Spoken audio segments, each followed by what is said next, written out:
শিক্ষার্থীরা, তোমরা কেমন আছো? নিশ্চয়ই ভালো আছো, বাসায় আছো, নিরাপদে আছো। এই মুহূর্তে বাংলাদেশের যে প্রান্ত থেকে বরিশাল অনলাইন স্কুলের ক্লাস উপভোগ করছো, তোমাদের সকলকে স্বাগতম জানাচ্ছি। আমি হোসনেয়া রানাহার, লালমোহন সরকারি মাধ্যমিক বিদ্যালয়। আমাদের আজকের ক্লাস অষ্টম শ্রেণী বিজ্ঞান অধ্যায় 13 পাঠ 1 নিয়ে আলোচনা করব। ঈদ শেষ হলো, চলো আমরা সকলে ঘুরতে যাই। এখন ঘুরতে যে যাব, সেখানে আমাদের ঘোরার জন্য কি লাগবে? যে কোনো যানবাহন। ঠিক তাই, যেমন মাইক্রোবাস, মিনি বাস, সিএনজি, রেলগাড়ি ইত্যাদি। তাহলে এগুলো চলতে কি লাগে বন্ধুরা? তোমরা কি বলতে পারবে? হ্যাঁ, তোমরা বলতে পারো। এগুলো আমাদের লাগবে যে ডিজেল, পেট্রোল, প্রাকৃতিক গ্যাস, কয়লা ইত্যাদি। এগুলো ছাড়া কি যানবাহন চলবে? না। তাহলে চলো আমরা মূল ক্লাসে চলে যাই। স্ক্রিনে লক্ষ্য করো, নিচের ছবিগুলো কিসের বলো? দেখো, এখানে একটি গাড়ি বা মালবাহী গাড়ি, ট্রাক, মালবাহী ট্রাক। এখন এই ট্রাকটা চলার জন্য কি লাগবে আমাদের? তোমরা নিশ্চয়ই জানো। আবার এখানে কিছু মানুষ দেওয়া আছে। এই মানুষগুলো চলার জন্য তাদের কি লাগবে? তোমরা নিশ্চয়ই বলতে পারবে। তাহলে চলো কি লাগে আমরা দেখি। যানবাহন কিসের সাহায্যে চলে বা শক্তি যোগায়? মানুষ কিসের মাধ্যমে শক্তি যোগায়? এখন মানব দেহকে ইঞ্জিনের সাথে তুলনা করা হয়েছে। যেমন গাড়িতে পেট্রোল না দিলে গাড়ি চলে না। তাহলে একটা মানুষ যখন না খাবে বা খাওয়া দাওয়া করবে না, তখন কি সে চলতে পারবে? না। তাহলে তাকে খেতে হবে। তারপরে সেই খাবারটা হতে হবে পুষ্টিকর খাবার। তাহলে তোমরা নিশ্চয়ই বুঝে গেছো যে আমরা কি নিয়ে আজকে আলোচনা করব। আমাদের আজকের পাঠ শিরোনাম হবে যে খাদ্য, পুষ্টি ও পুষ্টিমান। কি সুপ্রিয় শিক্ষার্থীরা? খাদ্য, পুষ্টি ও পুষ্টিমান। আর অধ্যায়টা হলো খাদ্য ও পুষ্টি। চলো আমরা শিখন ফলে চলে যাই। খাদ্য কি তা বলতে পারবে, বিভিন্ন পুষ্টি ও পুষ্টিমান কি তা ব্যাখ্যা করতে পারবে, বিভিন্ন খাদ্য উপাদানগুলো কাজ ব্যাখ্যা করতে পারবে। তাহলে চলো আমরা শিখন ফলের এই কাজগুলো শিখি। সুপ্রিয় শিক্ষার্থীরা, সবার আগে আমার জানতে হবে যে খাদ্য কাকে বলে। তাহলে চলো খাদ্য কাকে বলে আমরা জানি। খাদ্য মূলত বিভিন্ন যৌগের সমন্বয়ে গঠিত। এখন তোমরা জানো যৌগ মানে কি? একাধিক মৌল একত্রিত হয়ে একটি যৌগ গঠন করে। তাহলে যখন আমরা খাদ্যটা খাবো, সেখানে আমাদের একাধিক জিনিস থাকতে পারে, সেটাই হলো কি যৌগ। তাহলে খাদ্য মূলত বিভিন্ন যৌগের সমন্বয়ে গঠিত। আমরা উদ্ভিদ প্রাণী থেকে পাই কি খাদ্য।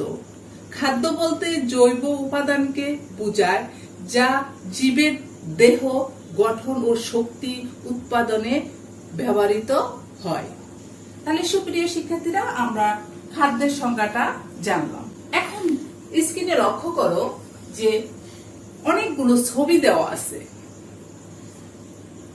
এখানে এই যে প্রথম ছবিটা, এখানে তার বাঁচার জন্য শক্তি দরকার আছে। এখানে লোকটি মাটি কাটছে, সেখানে তার শক্তি প্রয়োজন আছে। এখানে ছাত্রছাত্রীরা লেখাপড়া করতেছে, এখানেও তাদের শক্তি প্রয়োজন আছে।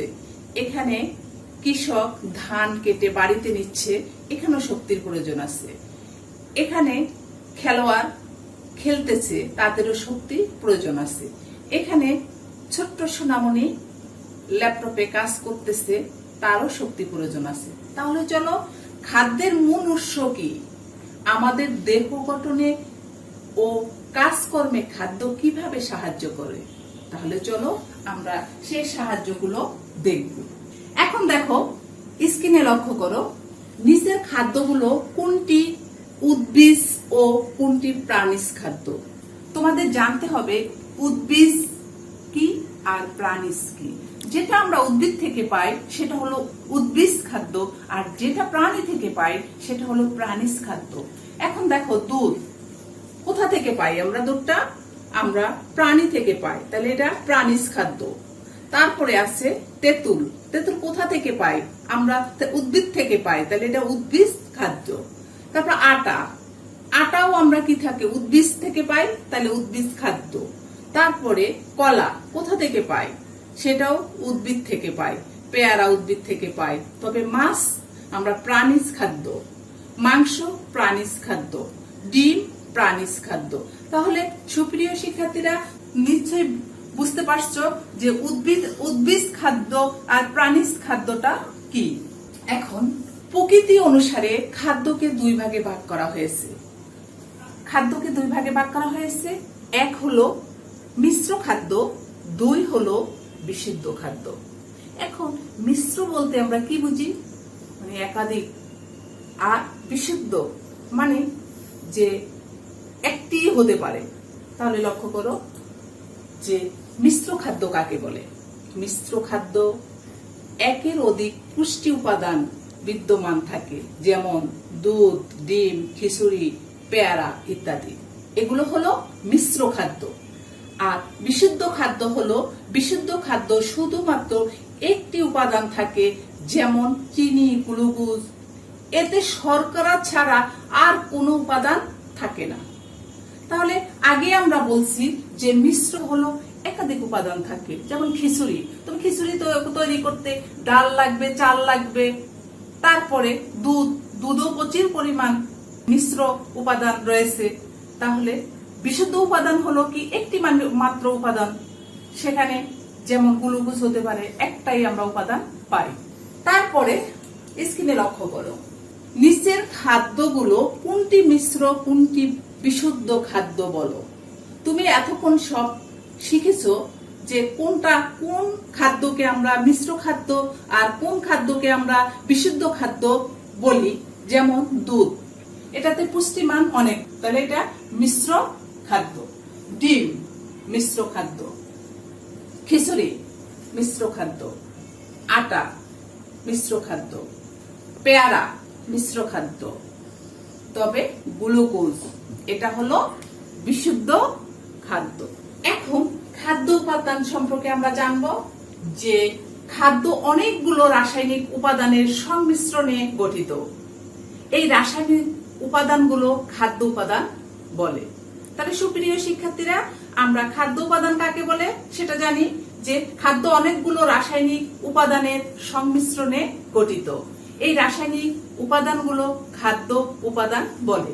যেমন স্ক্রিনে লক্ষ্য করো, সিদ্ধ চাল ৭৯% থাকে শ্বেতসার, ৬% থাকে স্নেহ পদার্থ। এছাড়া সামান্য পরিমাণ আমিষ, ভিটামিন ও খনিজ লবণ থাকে। এইটা হলো আমাদের খাদ্য উপাদান। এখন উপাদান অনুযায়ী খাদ্যের প্রকারভেদ। উপাদান অনুযায়ী খাদ্যকে ৩ ভাগে ভাগ করা হয়েছে। কি কি সুপ্রিয় শিক্ষার্থীরা? আমিষ বা প্রোটিন, শর্করা বা শ্বেতসার, স্নেহ বা চর্বি। এছাড়া আরো ৩ প্রকার অন্যান্য উপাদানও থাকে। কি কি থাকে? ভিটামিন থাকে বা খাদ্য প্রাণ থাকে, খনিজ লবণ থাকে, পানি থাকে। এই বিভিন্ন খাদ্য উপাদান সম্পর্কে আমরা পর্যায়ক্রমে যে ক্লাসগুলো নিব তা আলোচনা করব। এখানে ৬টি উপাদান আছে, এই ৬টি উপাদান আমরা যে পরবর্তী ক্লাসে এগুলো আলোচনা করব। এখন কি আছে আমরা দেখি, খাদ্য উপাদানগুলোর কাজ। এখন খাদ্য উপাদানগুলো আমাদের খেলে তো হবে না, আমাদের জানতে হবে এগুলোর কাজগুলো কি। তাহলে আমরা কাজগুলো জানি সুপ্রিয় শিক্ষার্থীরা। দেখো, আমিষ বা প্রোটিন কি কাজ করে? দেহের বৃদ্ধি সাধন ও দেহ গঠন করে। দেহের, যেমন একটা ছোট শিশু ছোট থেকে বড় হচ্ছে, এটা কিসের প্রয়োজন? আমিষ বা প্রোটিনের প্রয়োজন। তারপরে শর্করা বা শ্বেতসার শক্তি উৎপাদনের সহায়তা করে। এখন তুমি ক্লাস করতেছো, তুমি পড়তেছো, পড়ার জন্য তোমার কি লাগবে? শক্তি লাগবে। তাহলে শক্তির জন্য তোমাকে কি করতে হবে? খেতে হবে। কি খেতে হবে? শর্করা বা শ্বেতসার খেতে হবে। স্নেহ বা চর্বি তাপ ও শক্তি উৎপাদনে সহায়তা করে। খাদ্য প্রাণ বা ভিটামিন রোগ প্রতিরোধ ক্ষমতা বাড়ায়। যেমন তুমি খাচ্ছ কিন্তু তুমি খুব অসুস্থ থাকো, তোমার রোগ প্রতিরোধ ক্ষমতা নেই। কেন? তুমি চর্বি জাতীয় খাবার খাচ্ছ না, তারপরে ভিটামিন জাতীয় খাদ্য তুমি খাচ্ছ না, তোমার রোগ প্রতিরোধ ক্ষমতা নেই। এই যে আমাদের করোনা ভাইরাস হচ্ছে, করোনা ভাইরাস যাদের রোগ প্রতিরোধ ক্ষমতা বেশি তাদেরকে অ্যাটাক করতে পারে না। এই জন্য সেখানে করোনা ভাইরাসের সাথে যুদ্ধ করে করোনা ভাইরাস মরে যায়, মানে তাদের রোগ প্রতিরোধ ক্ষমতা যাদের বেশি। তাহলে তোমাকে কি খেতে হবে? ভিটামিন খেতে হবে। তারপরে লক্ষ্য করো, খনিজ লবণ বিভিন্ন জৈবিক প্রক্রিয়া অংশ নেয়। তারপরে পানি, দেহে পানির সমতা রক্ষা করে কোষের গুণাবলী। তাহলে সুপ্রিয় শিক্ষার্থীরা, সর্বশেষ হলো আমাদের পানি। পানি জীবন, পানি মরণ। তুমি যদি পানি না খাও কতক্ষণ বাঁচতে পারবে? তাহলে আমাদের প্রচুর পরিমাণ পানি খেতে হবে। আর এই পানি আমাদের কোষ গঠন করার জন্য এই পানি আমাদের অপরিহার্য। সুপ্রিয় শিক্ষার্থীরা, এখন আমাদের ক্লাসটা শেষ পর্যায়ে চলে আসছে। দেখি তোমরা কি কি শিখতে পারছো, আমি তোমাদেরকে একটু মূল্যায়ন করি। সুপ্রিয় শিক্ষার্থী, স্ক্রিনের দিকে লক্ষ্য করো। প্রশ্ন, খাদ্য কি?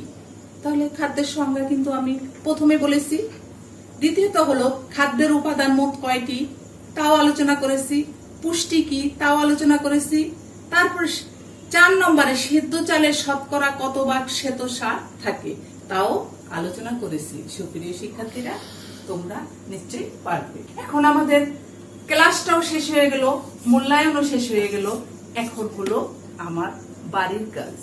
সুপ্রিয় শিক্ষার্থীরা, তোমরা আমাদের স্কুল খোলার পরে এই বাড়ির কাজগুলো তোমাদের শ্রেণী শিক্ষক বা তোমাদের পাঠ সংশ্লিষ্ট টিচার তোমার কাছ থেকে এই বাড়ির কাজগুলো আদায় করবে। তুমি বাড়ির কাজগুলো সুন্দর করে তৈরি করে তোমার স্কুলের জন্য আলাদা খাতায় লিখে রাখবে। নিজে পড়া শেষ করে তুমি স্যারের কাছে নিয়ে যাবে। তাহলে আমাদের বাড়ির কাজটা খুবই গুরুত্বপূর্ণ। তাহলে চলো আমরা আজকের বাড়ির কাজটা কি আছে। তোমরা বাড়িতে যে যে খাদ্য খাও পুষ্টিমান বিচারে তা মূল্যায়ন করে লিখে আনবে।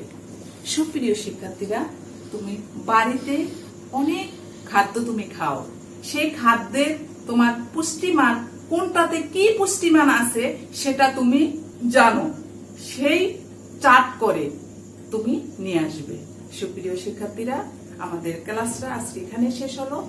তোমরা বাসায় থাকো, নিরাপদে থাকো, আপনজনকে নিরাপদে রাখো এবং লেখাপড়া করো। ধন্যবাদ তোমাদেরকে।